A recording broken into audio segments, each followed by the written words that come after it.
Doctor Ahmad ने मुझे बताया कि आपको चक्कर आते थे, तो ये जो थेरेपी करते हैं इससे रिलीफ आता है चक्करों में। कमर का दर्द होता क्या है, मतलब क्यों एकदम से निकल आता है? लोअर पेन स्टार्ट होती है ना, तो पेशेंट जो होता है उससे चलना फिरना मुश्किल हो जाता है, इवन उससे मतलब लेग्स मूव नहीं कर पाता वो। ये याद रखें कि ये काबिल इलाज है। मेरे वो नाजरीन जो 8 आवर्स की जॉब करते हैं, ज़्यादातर उनमें बैंक जॉब या डेस्क जॉब वाले जो उनसे हैं, उनके लिए डॉक्टर अहमद जो हैं वो एक टेक्निक बताने लगे हैं जिससे वो अपनी पेन रिलीफ कर सकते हैं। तो डॉक्टर साहब वो करके बताएंगे। अस्सलाम वालेकुम जी, आप पब्लिक डिजिटल देख रहे हैं और मैं फैज़ान चौधरी हूँ। कमर का दर्द जिसका शिकार आप या आपका कोई जानने वाला कभी ना कभी ज़रूर होता है, तो इस दर्द से निजात पाने के लिए सबसे पहला काम जो किया जाता है अमूमी तौर पे वही किया जाता है। लोग या तो पेन किलर्स लेते हैं या किसी ऑर्थो के पास जाते हैं, चेकअप करवाते हैं, और फिर ऑर्थो एक लंबा सारा उनको जो है वो एक इलाज लिख के दे देता है, जिसमें हो सकता है कि वो सर्जरी भी लिख दे।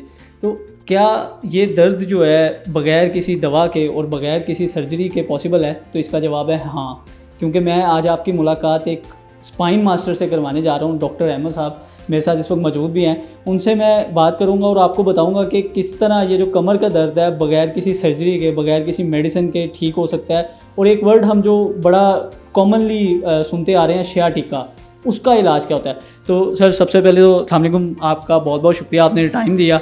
मुझे ये बताएं बेसिकली कमर का दर्द होता क्या है, मतलब क्यों एकदम से निकल आता है? होता क्या है कि हमारी स्पाइन में 2-3 तरह के कर्व हैं। एक नेक का कर्व है, ठीक है, एक हमारे पास थोरेसिक का कर्व है, एक हमारे पास कमर का कर्व है।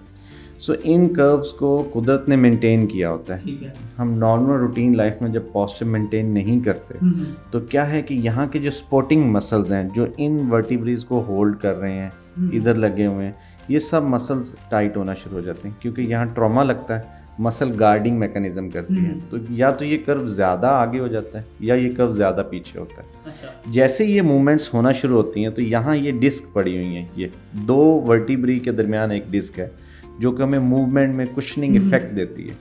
क्या होती है कि डिस्क रोटेट होती है, जब ऐसे रोटेट होती है तो ये हमारी नर्व्स हैं जो नीचे जा रही हैं कमर से निकल कर, तो ये नर्व्स डिस्क की रोटेशन की वजह से यहाँ ऐसे दबने लग जाती हैं। तो जो आपने वर्ड यूज़ किया शैटिका, वो फिर शैटिक पेन आना शुरू हो जाती है लेग में। हाँ जी, अमूमी तौर पे देखा है कि मैंने जब लोअर पेन स्टार्ट होती है ना, तो पेशेंट जो होता है उससे चलना फिरना मुश्किल हो जाता है, इवन उससे मतलब लेग्स मूव नहीं कर पाता। वो पेन इतनी ज़्यादा शदीद होती है जैसे कि एक माँ डिलीवरी करते हुए बेबी की पेन फील करती है, इस कदर शिद्दत इसकी होती है कि मूवमेंट, करवट लेना, सांस लेना, वॉशरूम आना जाना, ये बहुत ज़्यादा।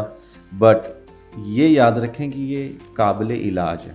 ऐसी क्या चीज़ है कि आप ना तो कोई मेडिसिन यूज़ करते हैं ना कोई सर्जरी करते हैं और बंदा दोबारा से चलता फिरता दौड़ना शुरू हो जाता है, वो क्या टेक्निक है?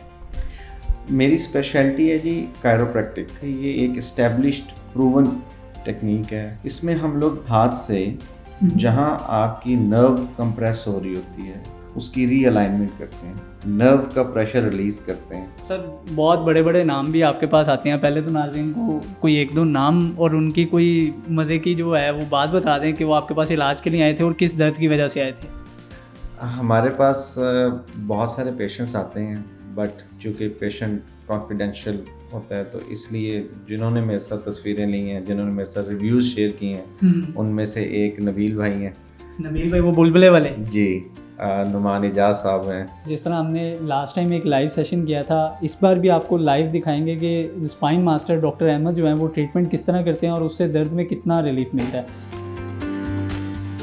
नाफिया एथलीट हैं, स्पोर्ट्स को बहुत ज़्यादा, ये स्पोर्ट्स फ्रीक हैं। सो मेरे पास आती हैं कभी कभार जब इनको फील हो कि मेरी थोड़ी अलाइनमेंट मुझे चाहिए, क्योंकि बहुत ज़्यादा स्पोर्ट्स एक्टिविटीज़ में हम बहुत ज़्यादा जब रनिंग, जिम ट्रेनिंग कर रहे होते हैं तो हमारे नेक पे स्ट्रेन आ रहा होता है, तो मैं इनकी नेक की जनरल अलाइनमेंट करने जा रहा हूँ और नाफिया हमें बताएंगी ये कि वही वाली अलाइनमेंट है जो आपने लास्ट टाइम मेरी भी की थी।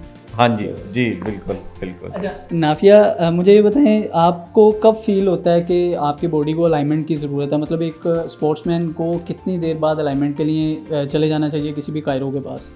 मुझे ये लगता है कि आफ्टर 4 वीक्स आपकी बॉडी को अलाइनमेंट की ज़रूरत है। एवरी मंथ आपको विजिट करना चाहिए थेरेपिस्ट को। अच्छा, ये एक स्पोर्ट्समैन के लिए या नॉर्मली कोई भी बंदा उसको आफ्टर 4 वीक्स आना चाहिए?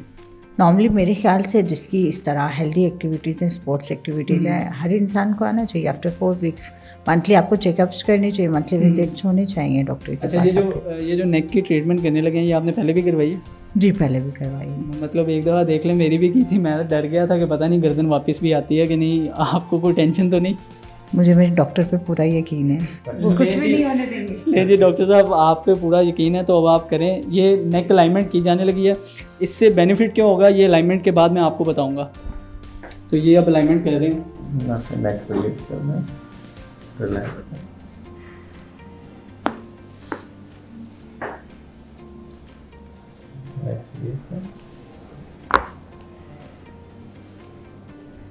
सो अभी हमने इनकी नेक की जस्ट जनरल अलाइनमेंट की है, और इससे क्या होता है कि आपके जो फेसिक जॉइंट्स हैं वो थोड़े रिलीज होते हैं।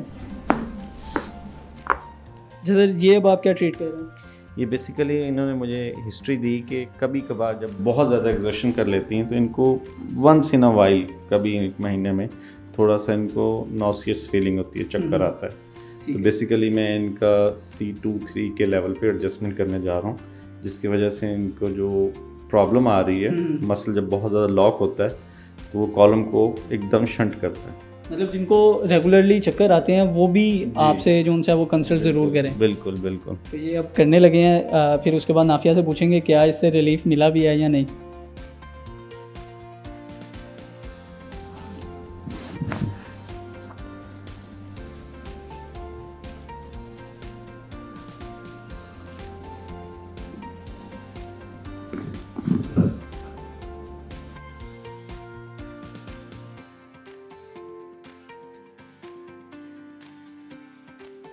दूसरा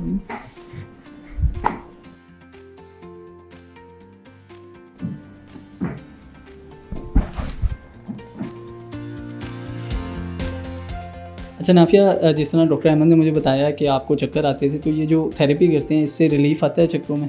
जी, मुझे इससे रिलीफ होता है। मतलब जिन लोगों को रेगुलर चक्कर आ रहे हैं वो ये थेरेपी ज़रूर करवाएं। हाँ, उन्हें करवानी चाहिए। आई थिंक एक दफ़ा तो डॉक्टर अहमद को ज़रूर ट्राई करना चाहिए, उसके बाद वो इनके फ़ैन हो जाएंगे। अच्छा, मैं आप तो- भी हो गई हैं? मैं तो इनकी बहुत बड़ी फ़ैन हूँ। मेरे वो नाजरीन जो 8 आवर्स की जॉब करते हैं, ज़्यादातर उनमें बैंक जॉब या डेस्क जॉब वाले जो उनसे हैं, उनके लिए डॉक्टर अहमद जो हैं वो एक टेक्निक बताने लगे हैं जिससे वो अपनी पेन रिलीफ कर सकते हैं। तो डॉक्टर साहब वो करके बताएंगे। ये सबसे पहले मैं शोल्डर्स के लिए बताने लगा हूँ। बैठे हुए हैं, सबसे पहले अपनी बैक को ऑफ करें, शोल्डर एलिवेट करें अच्छी तरह, फिर पीछे की तरफ रीट्रैक्ट करें और डाउन करें। इस मूवमेंट को जितनी स्लो करेंगे और जितना स्ट्रेच देंगे उतना ज़्यादा रिलीफ मिलेगा। पहली ये उनके अपर बॉडी के लिए, दूसरी उनकी लोअर बॉडी के लिए कि उनके ये एरियाज़ काफ़ी ज़्यादा फ्रेजाइल हो जाते हैं, बैठ के सेंसिटिव होते हैं। तो एक लेग को दूसरी लेग के ऊपर रखें, अपनी बॉडी को आगे लीन करना शुरू कर दें, और एक पॉइंट आएगा कि आप इन्हीं जगहों पर स्ट्रेच फील करेंगे। और ये भी मूवमेंट जितनी स्लो करेंगे और जितनी सस्टेन करेंगे उतना ज़्यादा रिलीफ आएगा। फास्ट मूवमेंट में आपको कोई रिलीफ नहीं आएगा। मतलब आपने एकदम से नहीं करना, बिल्कुल स्लोली मूव करना है, पहली वाली में भी और सेकंड वाली में भी। तो इन दोनों पोजीशंस के बाद वो रिलीफ फील करेंगे, 100% रिलीफ फील करेंगे। चलें जी, ये एक गिफ्ट ही हो गया। डॉक्टर अहमद स्पाइन मास्टर मेरे साथ मौजूद थे जिन्होंने आपको बताया कि अगर आप 8 आवर्स की जॉब करते हैं तो आप किस तरह से जो आपकी पेन होती है अक्सर ज़्यादातर बैठने की वजह से वो निकल आती है, तो उसको रिलीफ कैसे कर सकते हैं। उसके अलावा अगर कमर में किसी भी किस्म का दर्द है तो आप इनसे रब्ता करके उससे छुटकारा हासिल कर सकते हैं। मुझे दीजिए इजाज़त, अल्लाह हाफ़िज़।